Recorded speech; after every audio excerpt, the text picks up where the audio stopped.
नमस्कार साथियों, मैं लोकेश कुमार और आप देख रहे हैं FCL के 9304। दोस्तों, आज का चर्चा का विषय रहेगा हमारा नाटो। मेरे प्रिय साथियों, नाटो क्या होता है, पहले हम इसकी फुल फॉर्म जान लेते हैं। जैसा कि आपको पता होना चाहिए, इसकी नॉर्थ अटलांटिक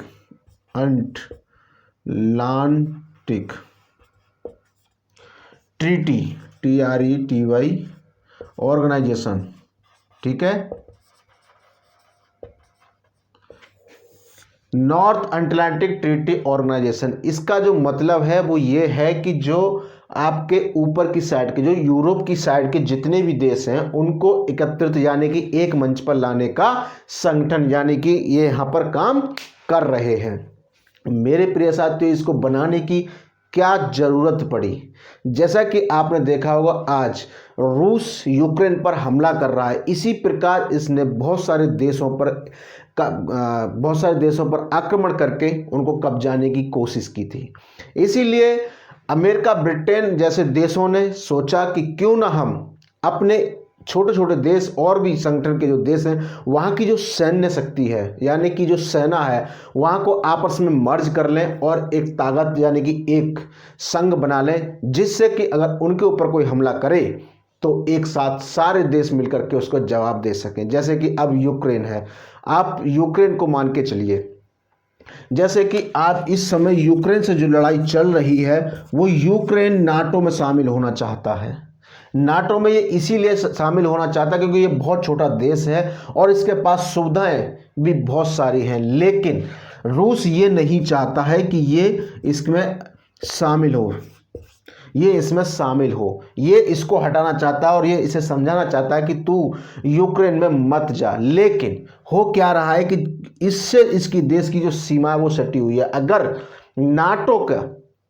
अगर नाटो में ये यूक्रेन शामिल हो जाता है तो वहाँ की जो सेना है यानी कि जो यहाँ की नाटो की जो सेना है, जैसे कि और बहुत सारे देश हैं, तो वहाँ पर इनका आना जाना लगा रहेगा और रूस के लिए वो खतरा कभी भी हो सकता है। इसलिए ये खतरा अपने आप को ना महसूस कर पाए, इसलिए ये यूक्रेन को नाटो में शामिल नहीं होने देना चाहता। अब बात कर लेते हैं कि नाटो में ऐसे कितने देश ऐसे हैं जो आ रहे हैं। मेरे प्रिय साथियों, नाटो में इस समय 30 देश ऐसे हैं जो एकत्रित हैं प्रेजेंट टाइम। लेकिन इसकी स्थापना जो हुई थी वो हुई थी आपकी 4 अप्रैल 1949 को इसकी स्थापना हुई थी। कहाँ हुई थी? वो हुई थी आपकी ब्रुसेल्स में, ठीक है। इसकी स्थापना ब्रुसेल्स में हुई 4 अप्रैल 1949 को।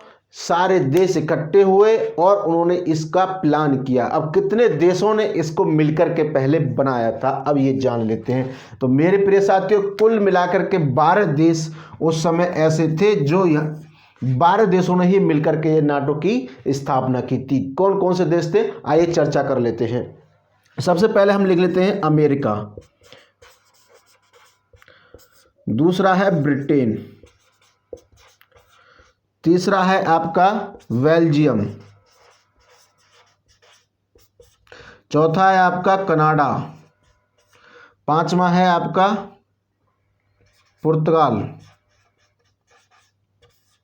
पांचवा है आपका फ्रांस, डेनमार्क, इटली,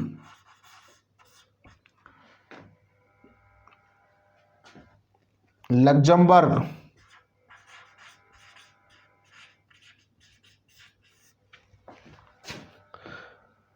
नीदरलैंड और नॉर्वे। 1 2 3 4 5 6 7 8 9 10 11, एक और रह गया, अमेरिका, ब्रिटेन, बेल्जियम, हाँ आइसलैंड।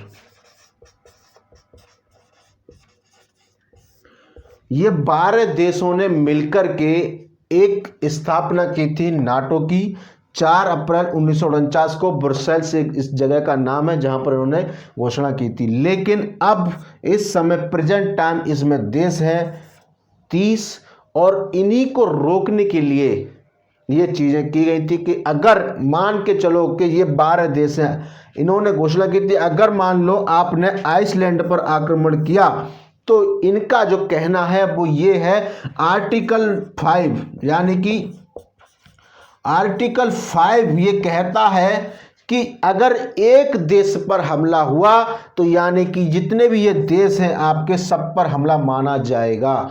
अगर ऐसा होता है कि इनमें से किसी एक देश पर बाहरी कोई भी आक्रमण कर देता है तो ये 12 की 12 एक साथ उस पर हमला करेंगे, पहले से समझाने का प्रयास करेंगे और अगर वो नहीं मानता है तो फिर ये एक साथ इस पर हमला करेंगे। इसी प्रकार आप आज प्रेजेंट में 30 देश ऐसे हैं जो कि इसमें शामिल हुए हैं।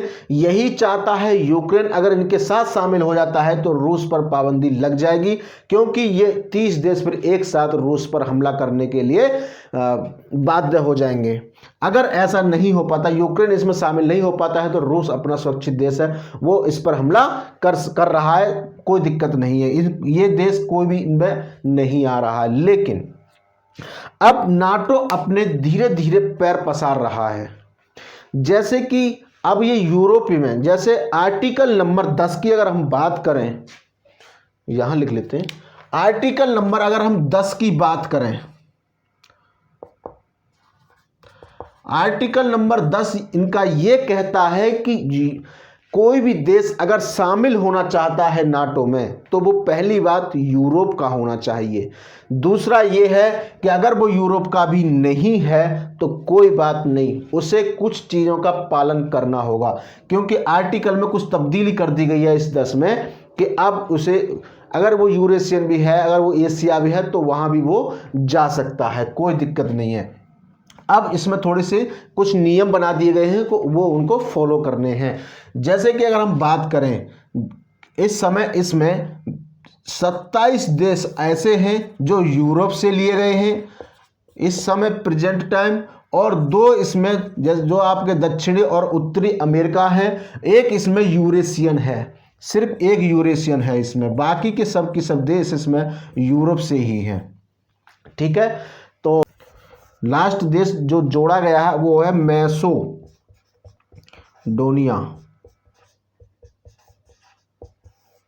ये इसका 30वां देश है जो कि 2020 में इस देश को जोड़ा गया है। ठीक है, तो मेरे प्रिय साथियों, आपको ये जानकारी कैसी लगी? अगर ये वीडियो आपको अच्छी लगी तो प्लीज़ सभी दोस्तों के पास इसे पहुंचाएं और जितना हो सकता है इसे शेयर करें, ताकि आने वाली वीडियो आप तक जरूर पहुंचे और आपके मित्रों तक वो जरूर पहुंचे। मिलते हैं अपनी नेक्स्ट वीडियो में, जब तक के लिए नमस्कार।